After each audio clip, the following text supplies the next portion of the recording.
Today's episode of the Women's Sports Matter podcast is sponsored exclusively by Heya. Coaches, are you looking for a better way to communicate with your team?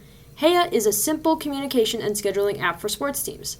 Heya allows coaches to cut down on emails and texts to save a ton of time on team admin. 180,000 teams have signed up for the app, which allows coaches, parents, players, and volunteers to easily communicate and organize practices and games. Do yourself a favor by downloading Heya for free by typing HEJA in the App Store. Thank you again to Heya for exclusively sponsoring today's episode. Before we get into today's episode, I wanted to read you the press release from the NWSL Players Association about the newest and first ever CBA in NWSL history. NWSL-PA ratifies historic first CBA in women's soccer history. Tonight, the NWSL Players Association ratified the first ever collective bargaining agreement in NWSL history. Subject to approval by the NWSL Board of Governors, players will report to preseason camp tomorrow, which is today, February 1st, if you're listening on the day that I posted, with the safety, security, and protections of a collectively bargained contract that sets NWSL on a positive trajectory for the future. From our inception, the Players Association has put players first, said President Tori Huster. Our mission in this historic CBA was to put this same philosophy at the center of NWSL's future. With the amount of care and attention that we have given this process since fall 2020, we are proud that players can confidently enter the 10th season of the NWSL in a better position than ever before. More than 30 current NWSL players devoted hundreds, perhaps more than 1,000 hours to securing this landmark agreement. The strength, resilience, and solidarity of this extraordinary group of players and people is what secured this landmark agreement, said Executive Director Megan Burke. Players drove every decision in this process. More than 40 bargaining sessions, these players stood strong and stood together right up in the moment of ratification. This is a historic moment not only for our sport and our league, but for all working people who stand up and stand together. Just a few of the major wins of the CBA include compensation, 160% increase in minimum salary to $35,000 with 4% year-over-year increases. Stepladder increases in 2022 salaries to protect players above the minimum in 2021. 401k plan with matching contributions from league commencing in 2023 and minimum standards for housing stipends. Free agency. Free agency starting in 2023 if you've played in the league for 6 years or more. Free agency starting in 2024 if you've played in the league for 5 years. Restricted free agency starting in 2024 if you've played in the league for at least 3 years. 4-week severance pay and 30 days housing and health insurance for waived players. Player safety. Robust workers' comp coverage. Up to 6 months paid mental health leave. 8 weeks paid parental leave. Birth or adoption. Clean, private nursing facilities for parents. Professional minimum staffing standards for healthcare professionals. No more playing on fields that require substantial conversion to the dimensions of a soccer field, aka no more baseball fields. The NWSL-PA will make the entirety of the ratified collective bargaining agreement publicly available on its website in the coming weeks. The NWSL-PA is grateful to our brothers and sisters in the labor movement who paved the way for us to get here, and to our fans and partners for their unwavering support. We want to especially thank our legal team of Deb Willig, Jessica Cajano, and Larry Goodman of Willig, Williams, and Davidson. There is no one else we would have wanted to spend more than 400 hours on a Zoom with. Happy birthday, Deb. To the players who came before us, we stand on your shoulders. We hope we made you proud. That is what the email said, and if you want to learn more, you can go to the NWSL Players Association website, which is always linked down below in the resources section of my description for every single episode. Now, let's go on to today's interview. Hello, everyone, and welcome back to another episode of the Women's Sports Matter podcast. My name is Gianna Castro, and I am your host. This is my last interview at the United Soccer Coaches Convention in Kansas City, Missouri. That means I'm finally going home. I'm going back to the wonderful cold weather in Illinois. Shame on Illinois and the Midwest weather. The winter sucks. School is starting soon for me. That's awesome. I get to graduate in May though, so that's woo, yay. No. Before I wrap up this season, we have one final guest on this show. Would you like to introduce yourself, please? Hi, everybody. My name is Erin McLeod. This is actually my first convention that I've ever been to. It's fantastic for any of those of you who've been here. It's really fantastic for coaches, for athletes, for everyone. A lot of networking, a lot of learning. It's really cool showcase of talent across the U.S. And me personally, I've been to 4 FIFA Women's World Cups. I've been to 3 Olympic Games. I have a bronze medal from the 2012 Olympics. I'm in the Canadian Olympic Hall of Fame. I have a gold medal from Tokyo. And on top of that, I've co-founded with my partner, Dr. Rachel Lindvall, the Mindful Project, which pairs personal development with mindfulness. On top of that, I'm also an activist and quite outspoken when it comes to the queer community and rights, human rights. It's a lot of great stuff. This is also my first convention, which I'm very thankful to be invited to this. This is my first sports-related convention, so that's pretty damn cool. Well, you already took away one question about what the project was. I want to know more specifically why you started the Mindful Project. Yeah, of course. I think it's funny when you're surrounded by a lot of coaches that are closer to my age than the people I play with. They talk about all the things they know now that they wish that they knew when they were younger. And of course, I'm no different. I remember when I was in the 2008 Olympics and I was out with the torn ACL in the middle of that tournament and I acted like it was the end of the world. But I had become so anxious in games. I had such bad performance anxiety because I obsessed over mistakes and it became, it was no longer enjoyable. And it was something that if I was more aware at an earlier age, I could have figured out a way to help my mind work for me instead of against me. So this was kind of how the process started. I recognize that how we see mistakes is a choice. And we develop that mindset and how we see mistakes as early as 3.5 years old.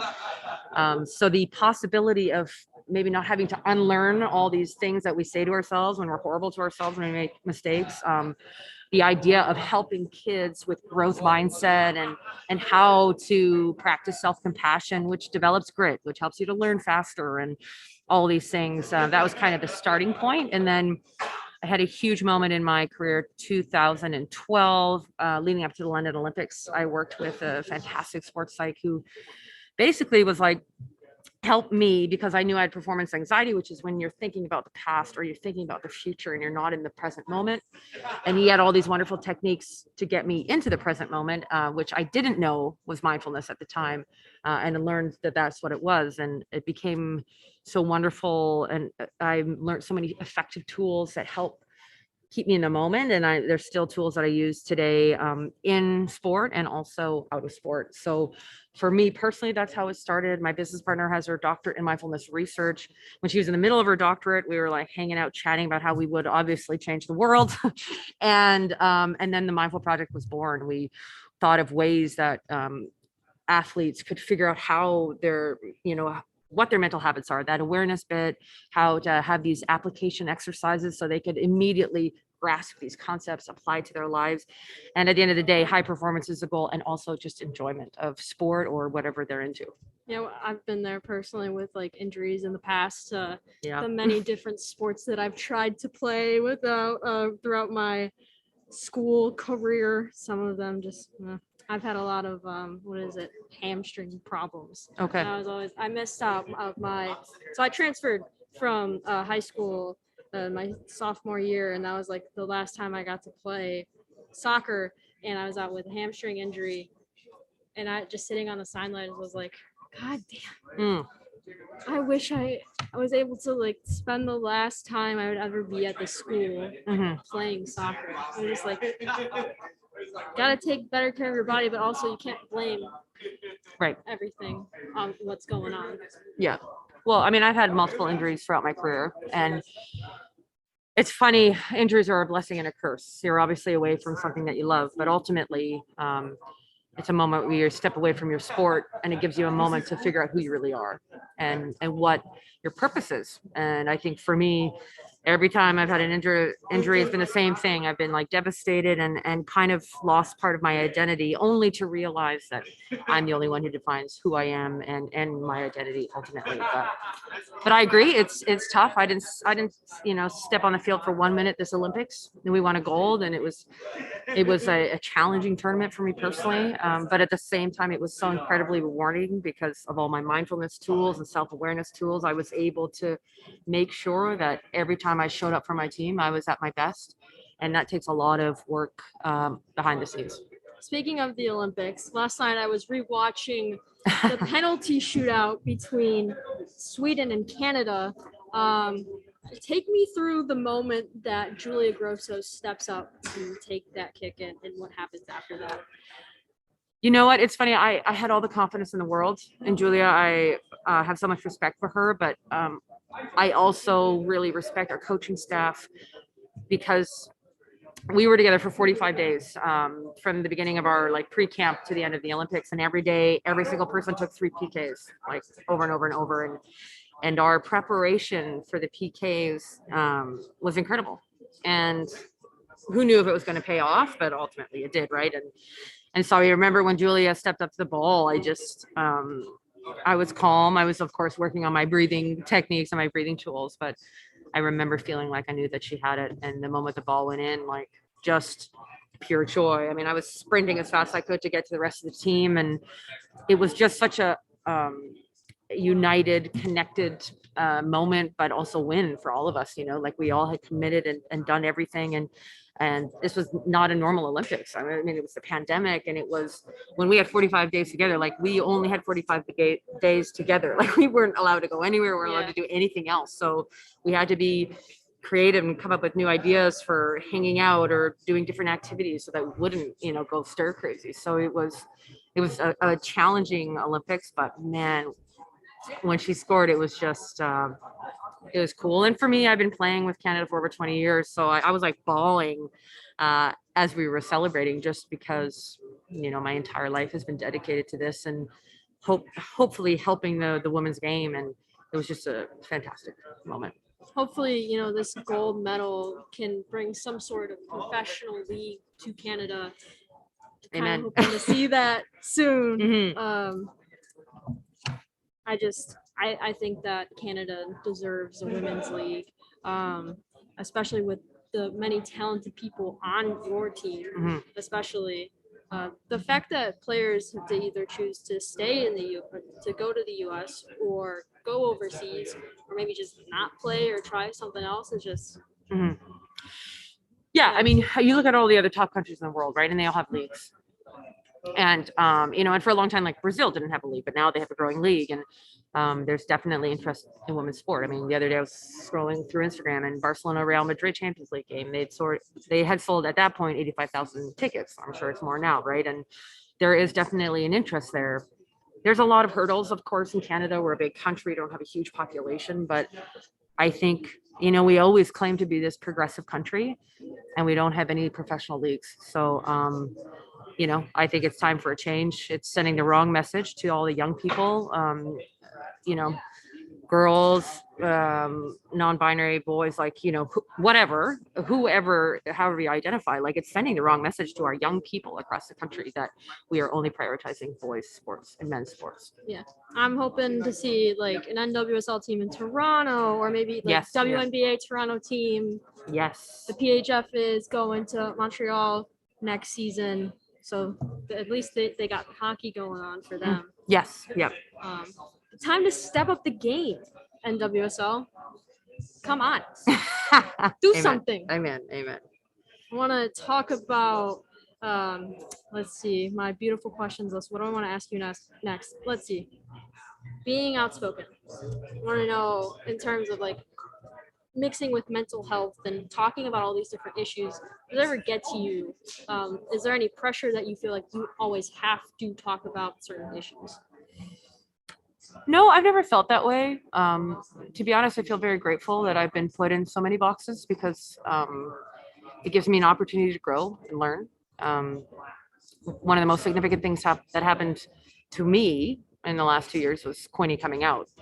And I know that had nothing to do with me, but then it enabled me to, I mean, they wanted me and Quinn to write a transgender policy for the national teams in Canada. And because I was in a queer community, assuming I would know everything about trans rights, and I didn't.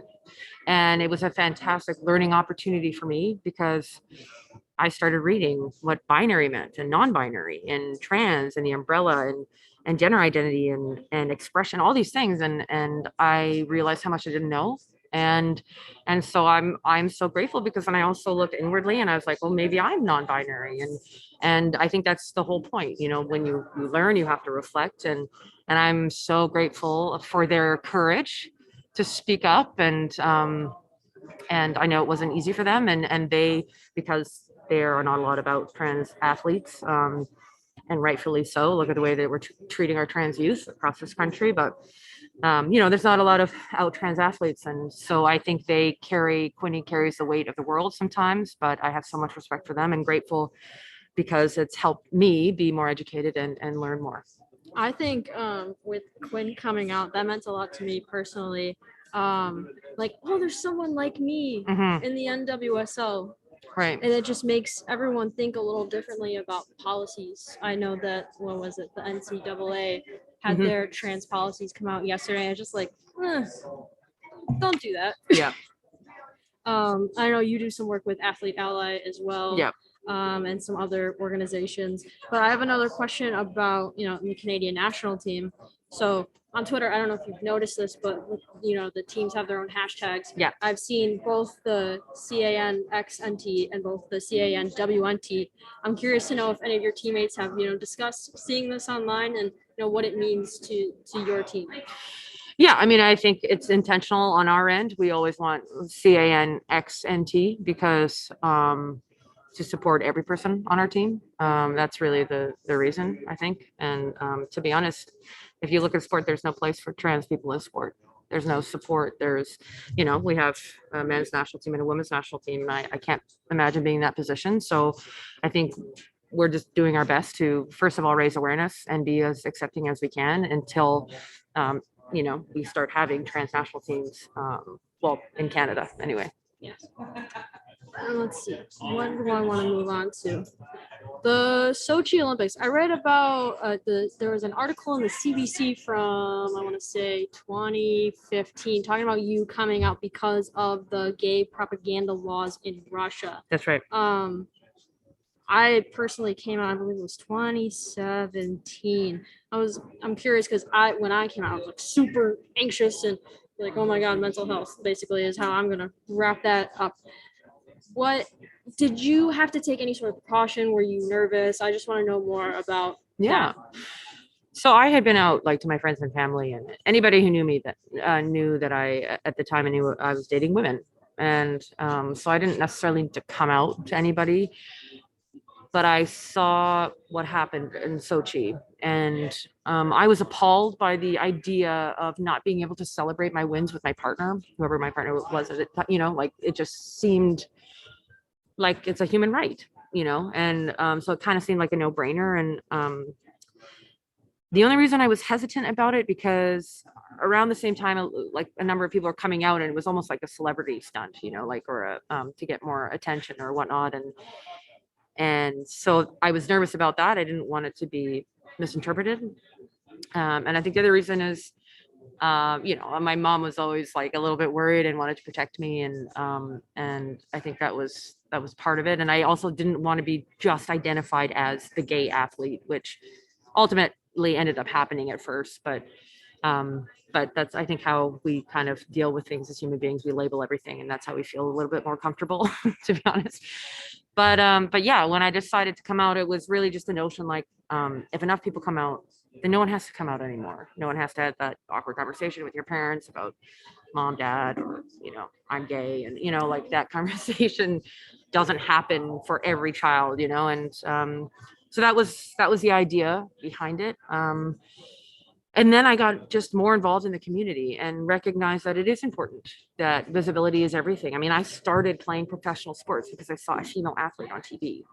So as soon as you see someone who was like you, it empowers you. It makes them relatable. It makes your mission, whatever that is in your life, more accomplishable. And I think that's an important message. I just went growing up. I was more of like my family watched baseball, so I was Yeah. always watching the Sox on TV. Okay. Not the Cubs. We don't like the Cubs on this show. Okay, no problem. But I don't really watch baseball, yeah, so baseball is very boring. I will admit to that. But I was always watching men on the team, and then the Chicago Sky. I went to a game when I was little. I was like, wow. Mm. There's women playing professional sports. I actually went to my first NWSL game this past year because I never had the opportunity to go. I found out that the Red Stars were in Bridgeview, which is like 45 minutes away. I'm like, okay, I'll go. The Nice. first game I ever went to was the rescheduled match between Orlando and Chicago. Okay. Yeah. And it was quite the first game to go to. You know? Right. I'm curious to know with all of the nonsense, that's the word I'm going to use, that Okay. has gone on, all the good and the bad. What helped you stay grounded during the tough times during the season with all the stuff about the coaches and front office members going on while also having to play professionally? Yeah, I mean, I think what's changed in me was actually when I was marching in the Black Lives Matter parade when I was downtown Orlando. I think for me, I've noted a shift. I noticed a shift in myself, and I'm so incredibly grateful for this shift because there's a moment I think in your life where you realize you don't know anything, and that you can be doing more.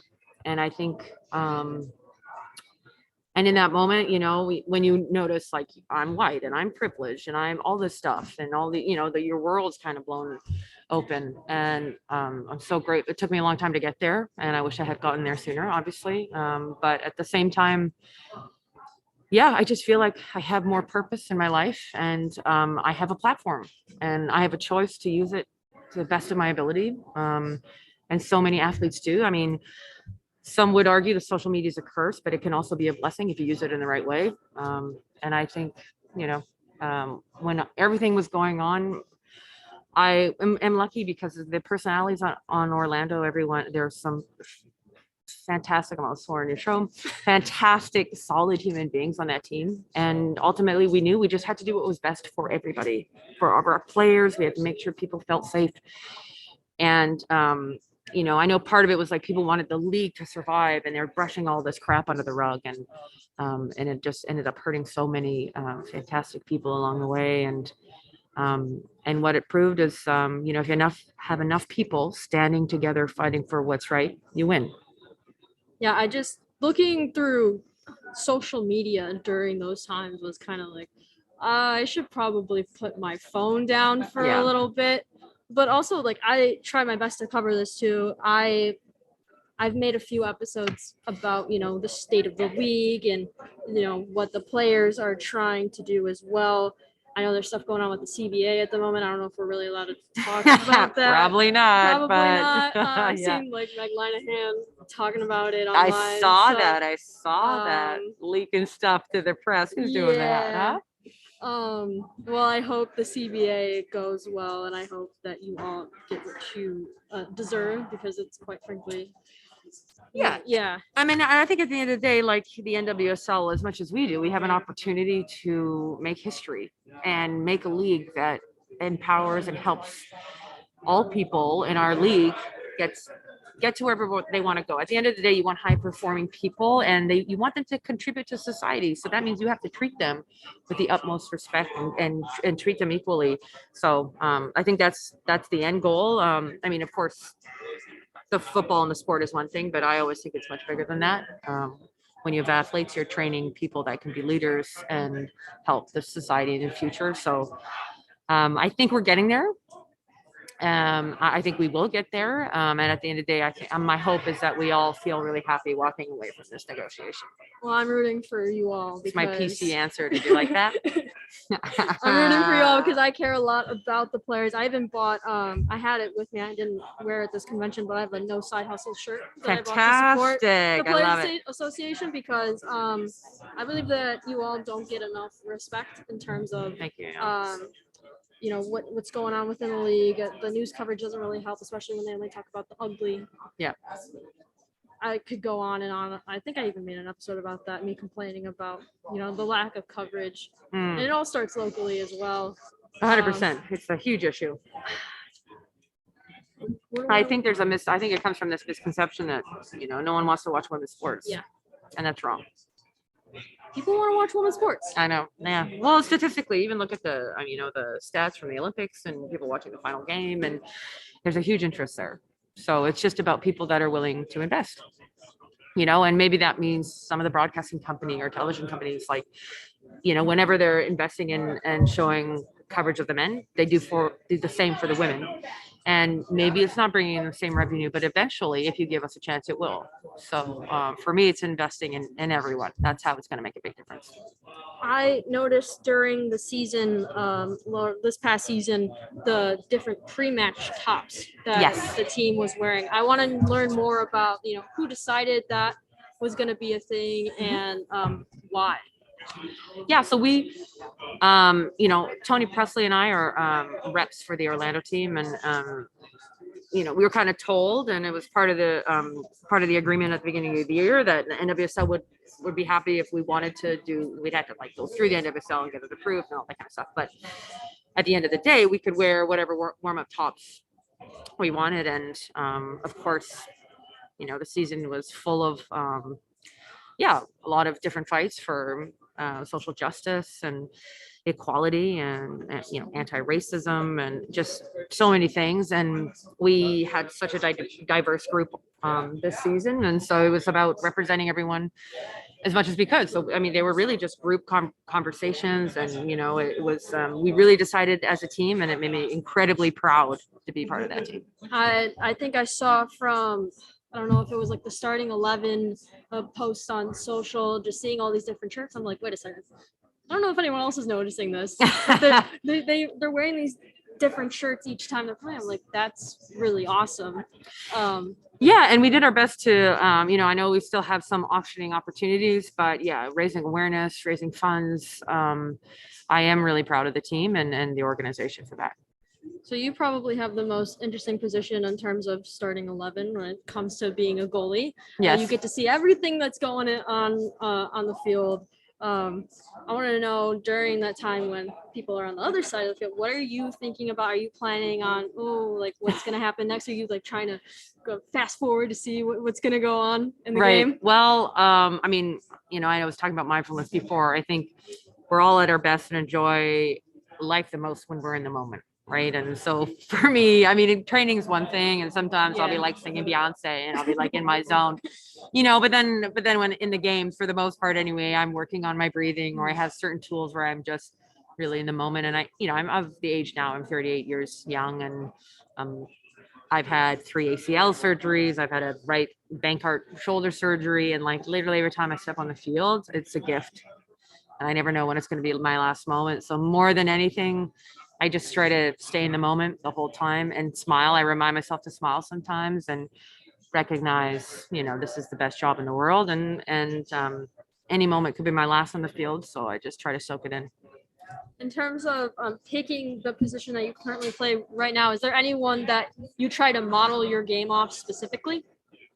I like to take from a lot of people, and I'm gonna give a shout out to Kaylin Sheridan, who I think is absolutely fantastic and is going to be the future of our program. And and I'm sure she's watched Ederson, and I've absolutely loved working with Ashlyn Harris. And there are a lot of goalkeepers, Loris is a little bit more old school, and Schmeichel is, I wish I was as athletic as him, and even Pickford, some of his decisions with his feet.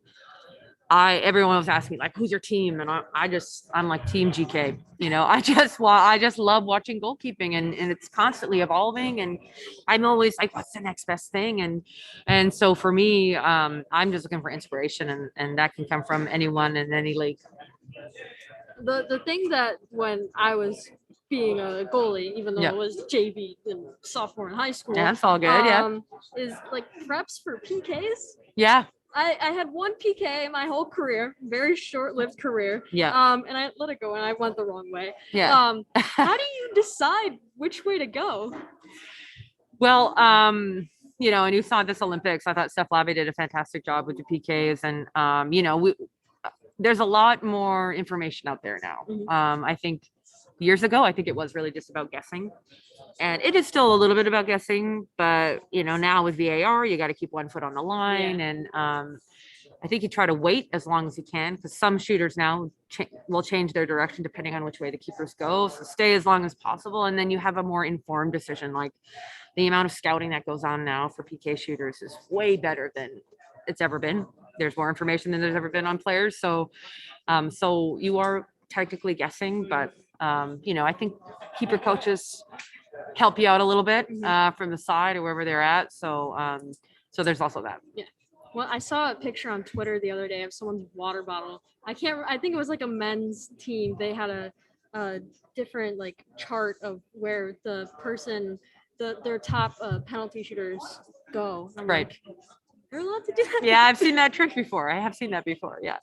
Yeah. And I think like some keepers have glove bags and they put their info in there. And I'm not really sure what's like against the rules, but there's a lot of tricks out there.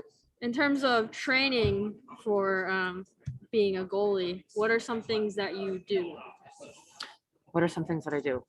Specifically, anything that is more like you do a lot of running, for example. Because when I was a goalie, going back to my beautiful high school days, I didn't run as much as everyone else. Right. I don't know if that was a good thing or a bad thing, but the cool thing about also this time is like they're investing so much more money in women's sport and in sport in general, right? And the science side of things. Yeah. And I used to do all the same running. I used to be a very good runner, surprisingly. And I was doing the same runs as midfielders on my team. We'd go for 60-minute runs and I would like keep up with the top ones on the team. Which was great and everything, but why was I doing that? I'm a sprinter, essentially. If you look at goalkeepers, we are explosive sprinters. So a lot of long distance running actually, it builds our our slow twitch muscles, which is what we don't want, right? So now I still run a lot, sadly. Can't get away from it. You really can't. As I've gotten older, I try to reduce the amount of impact. So sometimes that's biking or swimming. But ultimately I do more interval based running. And I also do sprints. I do a lot of sprints. And not a lot of the long distance running anymore. But when I am retired, whenever that will be, I'll definitely like trail running is like, my jam. That's my jam. So I'll get into that again one day. You've played soccer in many different parts of the world. Yes. I want to know what the toughest league has been for you. Ooh. Well, I would say toughest league. In what sense do you mean the toughest? Wow, you're asking me questions now? I thought that was That's my right. job. I didn't send you my questions on the Google Drive. Shoot. Well, you're gonna have to send me those. Yeah, my bad. Not before the interview. I like what to do I mean by spot. toughest?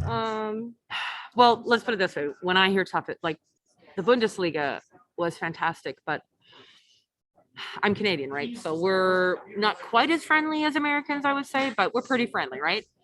And I would say that Germans are a little bit more standoffish. Like once they let you in, you're in for life, right? And Swedes, I would argue, are the same. Yeah. But for me, that was really hard. It was really hard being in a new place, didn't know anybody. And so generally I played in 2 teams in Germany, and I hung out with a lot of the internationals because we were the same, like, no one wants to hang out with us. So that was challenging, I think. From a life perspective, I was also going through a divorce when I was in Germany. So like there was a lot of stuff on the side that made it challenging. As far as competition, I think Good to see you, mate. Hey, let's text soon. Okay, sounds good. Sorry about that. As far as competitive leagues, like I was in the Damallsvenskan like 10 years ago. 8 years ago, and at that time it was very, very competitive from top to bottom. But I would argue now that from top to bottom, the NWSL is probably the most competitive. Like every single game is a game. You know what I mean? It's hard. You're not gonna like breeze through any game. So in that sense, I think the NWSL is fantastic and the toughest league I've probably played in. All right, now with all the hard questions out of the way, it's time for the lightning round. Oh my gosh, I'm not good at these things. Okay, it's the best part of the episode, in my opinion. Yeah. I'm gonna ask you questions. Can I answer quick? And if you don't, we move on. Okay. Oh, well, Oh God. I want to know if there's a book you're reading right now or an audiobook that you're listening to that you would like to recommend for the listeners. Yeah, I would. Stephen King on writing. Most people know Stephen King, fantastic writer. He writes literally like how to write, but he also has a bit of an autobiography in there. And I haven't read any of his others like big hits, but he's a fantastic writer. Check it out. I would. What is your go-to song for match days? Oh, go to on match days. Ooh. I like "Shake It Out" by Florence and the Machine. Shake it off, shake it out. You know that one? Yeah. Okay. That That's was a good free. answer. That was free. There is. I like the lyrics show. too. I'm one of those cheesy ones that listens to all the lyrics. Yeah. Is there any specific team, what's it called, ritual that you guys do before the start of games? Team ritual? Like, so that's something that you all do together before the game starts. Not really, actually. Nothing? Oh, sorry, not Well, really. warm-ups, I guess, could count. We do warm up. Yeah, We warm up. We get That's ready for it. the game. That's right. That's right. Sorry, not too entertaining. Everyone's so different now, and Yeah. everyone's so individual about their warm up. So, we do a team cheer, but I think that's kind of it. To be honest. What's the team cheer? Again, 1, 2, 3 Canada. That's very creative. And then with the Yeah. pride, I think it's basically the same. Yeah. I'll talk to the team. Maybe we need to work on that. Creative minds Yeah. in the NWSL and Oh, yeah. national teams. Yeah. So you heard it here first. Yeah, exactly. I know that you have played overseas, but if there's a certain league that you wish that you've played in, what is it and why? Yeah, I actually had an opportunity to play with Lyon years ago, but I had like a nagging shoulder thing, and so I decided to just take a few months rest. And I don't regret it, but I would have loved to play at Lyon in France. Yeah. If they're of course, I hope there's new kits for all the NWSL teams this year. But if you would have the opportunity to design one, what is something specific that you would put on there? Ooh, I would want it to be like turquoise. I love turquoise. And as far as I think sound waves are actually pretty cool. Of what? I'm not sure. But like years ago, Canada had this really cool national team jersey. And on the side, they actually had the Canadian anthem. Yeah. The sound waves. And I thought that was so cool. So something along those lines. I have to check that out. I've never heard of that. I'm gonna look it up. Yeah, it's really, really cool. It's cool. Alrighty. I know you got a lot of tattoos. Which one is I your do. favorite? I have one on the back of my arm. It's a replica of one of Gustav Klimt's pieces of art. I think that's probably my favorite. The woman is half naked in it. So when I got it, my mom wasn't that happy about it, actually. She was like, "There's a boob on your arm, Erin." And I was like, well. But I love that one. And then I'm a big fan of Jean-Michel Basquiat, like the artist. And so I have a few crowns. And every once in a while I can be a bit of a queen. So I think those are probably my faves. And then another follow-up on that is, if you're looking for the next tattoo, what do you want to get? Yes, I am looking to get another one. Come As You Are. It is inspired, of course, by Kurt Cobain and the Nirvana, that song, but I like it because it's a kind of attacking culture and all these social constructs that exist, and it's really just come as you are. I like that idea. Finally, if you weren't playing soccer professionally, what would you be doing?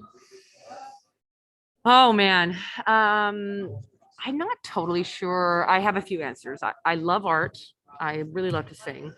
And I love activism, all of which I probably would get paid the same amount or less if I wasn't doing soccer. It's not about the money, but if I could swing being an artist, I would love it. Or like the artists in the like 80s and 90s were all types of artists. Like Basquiat, I loved him because he was like a painter, he was a musician, he made movies, he did everything. There was no limits to anything. So that would be cool. now is time for you to plug away, say whatever you want. Social Mindful Project, Oh, where goodness. you can find that. I know you have your own podcast as well. I do. So my personal Instagram is what is it? At Erin McLeod 1. And then if you want to check out anything on the Mindful Project, we have curriculums for all ages actually now. And we're really proud to have everything online. You can check us out at themindfulproject.us. _ Mindful Project is our Instagram. Or you can email me directly, Erin at themindfulproject.us. And 3 Sides with Erin McLeod. You can find that on Spotify or Apple or whatever, however you listen to your podcasts. That comes out once every 2 weeks. Did I cover it all? I think I got it all.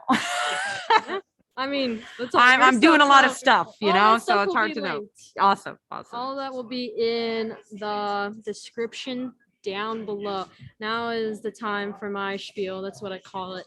I have to pause for a second and like raise my voice like a little bit. I'm gonna stop for a second.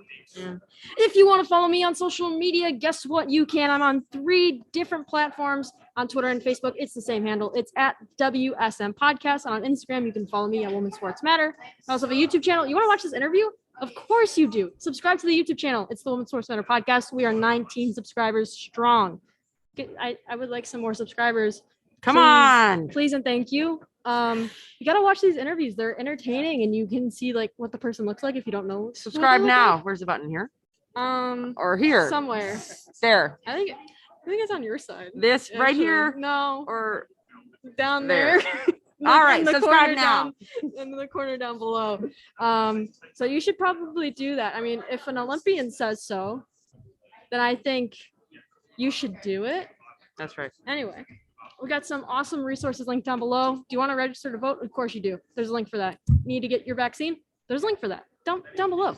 There's a link for the NWSLPA, Trevor Project, NAMI, also a bunch of other great stuff. And there's also a list of places you can find this show. Amazing. And subscribe. Awesome. And subscribe. If Erin says to do it, then you have to do it. Okay? Okay, great. I'm glad that we agree. And finally, make sure you rate the podcast on Spotify and Apple Podcasts. Leave me a review. Tell me how I'm doing. My time at the United Soccer Coaches Convention has come to an end. I'm a little sad, but I get to go home and sleep in my own bed for the first time in 4 days. So I'm a little excited about that. I really appreciate, in the freezing cold. It's gonna be really cold. And I have to drive home at what, like 9 o'clock? Yeah, from Chicago to the burbs. Not fun at all. But again, I want to thank the United Soccer Coaches for inviting me to this convention. I really appreciate it. I've met some extraordinary people, and I can't wait to see this podcast grow. Thank you again for listening to another episode of the Women's Sports Matter Podcast. I'm your host, Gianna Castro. I really appreciate you all following along my journey at the convention. I'll see you guys next time with the wrap up of season 3. That's all, folks. See you next time. Bye.